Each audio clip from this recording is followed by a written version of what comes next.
Paano ba kumita kay Lalamove despite na mababa na yung fare ngayong 2025? Is dapat po is consistent po tayong nabiyahe. Hindi po napapriority yung account nyo. Siyempre mas pinapriority nila yung account ng mga araw-araw na biyahe. Lahat na ng klase ng booking is papasok sa inyo. Mga rider na malalakas ang account na sila mas priority. Medyo matataas yung fare niya compare mo dun sa mga short ride. Yun yung pinakamagandang diskarte mga ka-B1 Moto.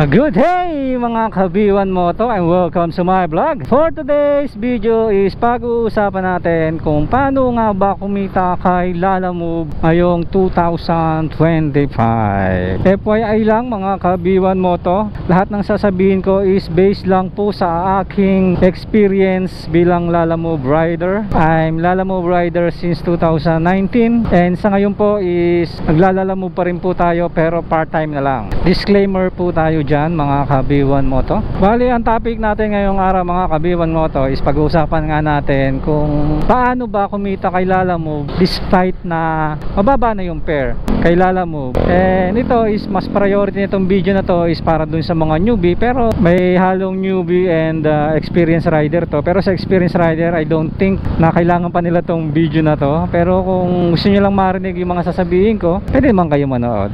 Bali sa experience ko mga ka-B1 Moto, para kumita tayo kay Lalamove is dapat po is consistent po tayong nabiyahe. Kumbaga full time kayong nabiyahe kay Lalamove, kasi isa yun sa mga dahilan para magkakuha tayo ng maraming booking natin and tumaas yung ratings natin. Kasi pag nakita ni Lalamove ng consistent at lagi po tayong nabiyahe, ay magkakaroon po tayo ng magagandang booking. Bibigyan niya po tayo ng maraming booking dahil nga regular tayong nabiyahe, is mataas yung mga chances na makakuha tayo ng mga booking sa Lalamove po, kasi is agawan po yan pag bibihira ka po na biyahe. Hindi po napapriority yung account nyo. Siyempre mas pinapriority nila yung account ng mga araw-araw na biyahe dahil sila yung mga consistent na nabiyahe. Kaya mas maganda kung sakaling maglalalamove kayo, kung wala naman kayong ibang pinagkakaabalahan, pwede naman kayo bumiyahe araw-araw. Pero kung may trabaho kayo, basta tuwing day off nyo, bumiyahe kayo every week o once a week, pero dapat consistent pa rin. Kung every Saturday o Sunday kayo nabiyahe, di bumiyahe kayo ng ganong araw. Mahirap po kasi gaya sa akin,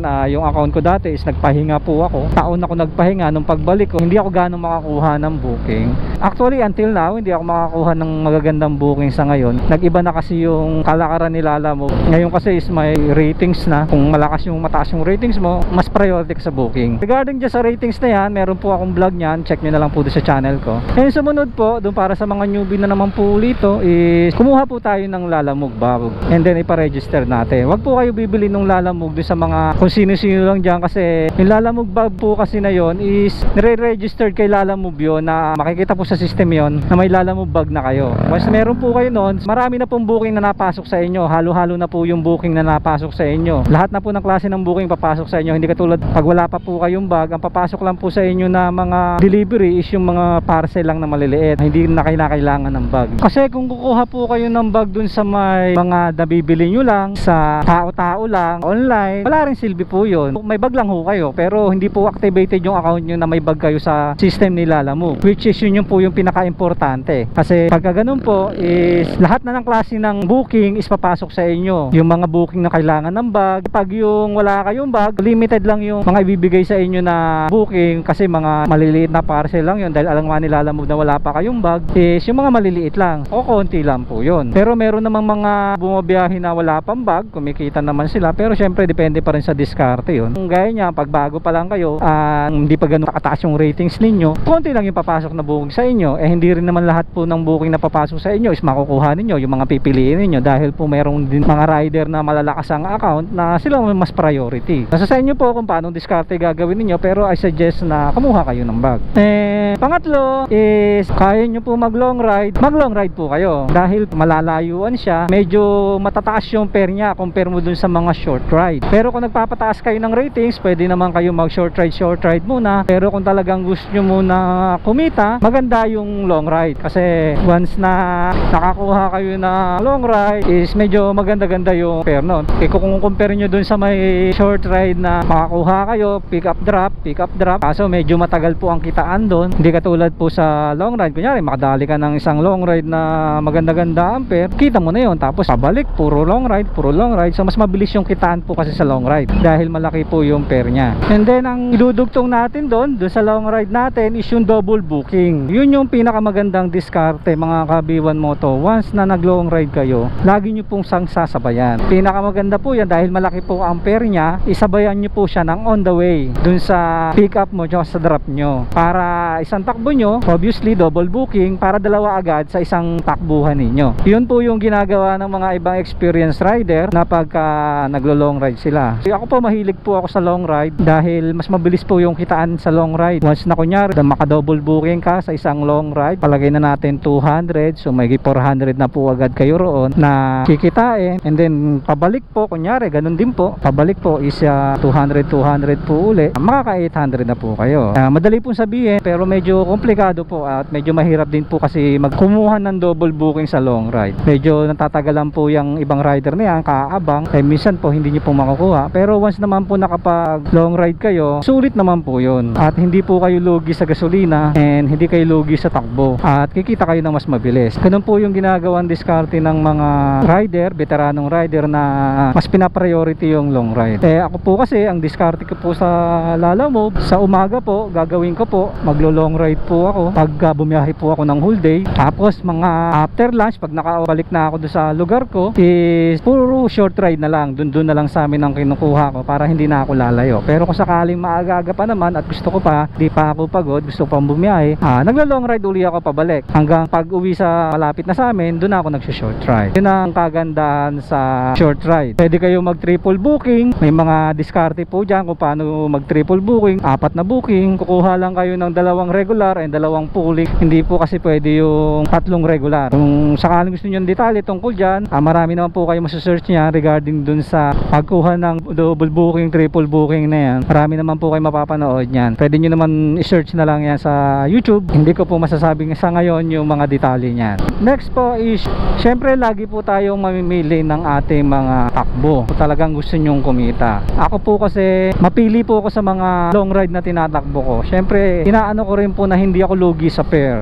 Meron po kasi sobrang layo tapos ang pair magkano lang. Kahit sabihin mong mag double booking ka, lugi pa rin. Talo ka sa gas, talo ka sa pagod. Usually ang mga kinukuha ko po na booking is yung priority tsaka yung may abono. Pero syempre pagdating sa may abono, ibang usapan po yun kasi merong pong additional na surcharge yun eh. Hindi katulad sa regular, wala. Dati po kasi meron po kasi tinatawag na base fare na 50 pesos or 49 pesos sa ngayon. Ang problema po kasi tinanggal na po kasi ni Lalamove yun, kaya sobrang baba po ng fare natin. Pero kung sakali pong hindi po tinanggal ni Lalamove yun at may base fare pa rin po tayo, maganda pa rin po sana ang rate ni Lalamove. Kaso problema, tinanggal na nga po niya yun. Kaya sa ngayon po is, yung dating regular kasi is ayun po yung mga rate ng pabili. Yun po yung rate ng pabili dati. Sa ngayon po yung regular is mababa na. Tsaka yung priority, yan po ang mga kinukuha ko pong mga booking. Priority, abono, yan, kumukuha tayo ng regular pagka maganda. Mayroon namang mga magagandang booking na regular, pero hindi po ako kumukuha talaga ng pooling. Lugin-lugi po sa pooling. Ang mahirap dyan, pag hindi mo nasabayan, talo ka sa pooling. Although hindi naman nagmamadali ang pooling, hindi ko po nakaugali ang kumuha ng pooling na yan,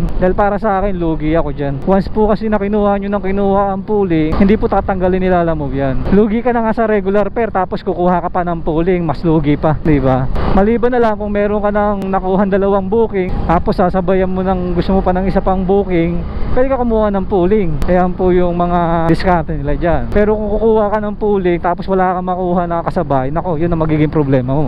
And then then susunod is magpataas kayo ng ratings ninyo para maging priority po yung account ninyo. Para magpataas lang naman po ng ratings is kailangan po unang-una consistent kayo na biyahe. Kung balak nyo magpataas ng ratings, ang gawin nyo po is tumira muna kayo ng malapitan, puro malapitan lang, and then yun lang po yung mga kukunin yung booking. Tapos mga abono yan, mataas magpataas ng ratings yan, yung abono na yan, tsaka yung mga priority. Tapos mabilis nyo po i-drop, mabilis nyo po i-pick up, mabilis nyo po i-drop. Huwag nyo na po muna sabayan kung talagang gusto nyo magpataas ng ratings. And then wag po kayo magka-cancel. Yun po yung pinaka-importante sa lahat. Wag po kayo magka-cancel, kasi yung pagka-cancel po, isa po yan sa mga dahilan kung bakit bumababa ang ratings, kung bakit nasususpindi ang mga rider, and kung bakit nababan ang mga rider. Yan ang pinaka-worst na violation na gagawin mo kay Lalamove, ang pagka-cancel. Kumbaga pagdating kay Lalamove, mortal sin yan. Cancel na yan. Kahit anong explanation nyo dyan kung bakit nyo kinancel, wala kayong laban dyan. Napakabilis bumaba ng ratings nyo. At kung sakaling suspended yung account ninyo, 3 beses lang po yun. Once sa pangatlong beses po na suspended kayo, hindi nyo na po talaga ma-recover yung account ninyo. Totally banned na kayo. Sa ngayon, hanggang dun na lang ang ating video. Doon ko natatapusin. Ayun lang naman po yung mga masasabi ko based sa aking experience kay Lalamove, kung paano tayo kumita as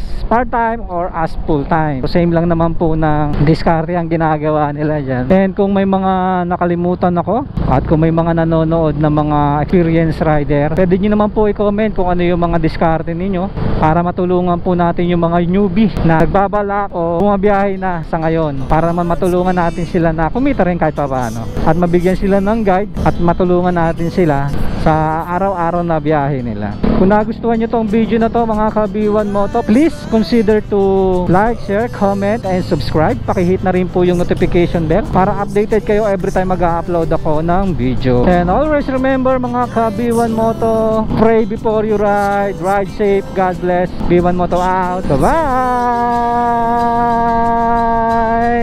We wanna chase the night, wanna dance to the light, pull stars from the sky, just two hearts running wild. Never sleep, never stop, every shot from the top.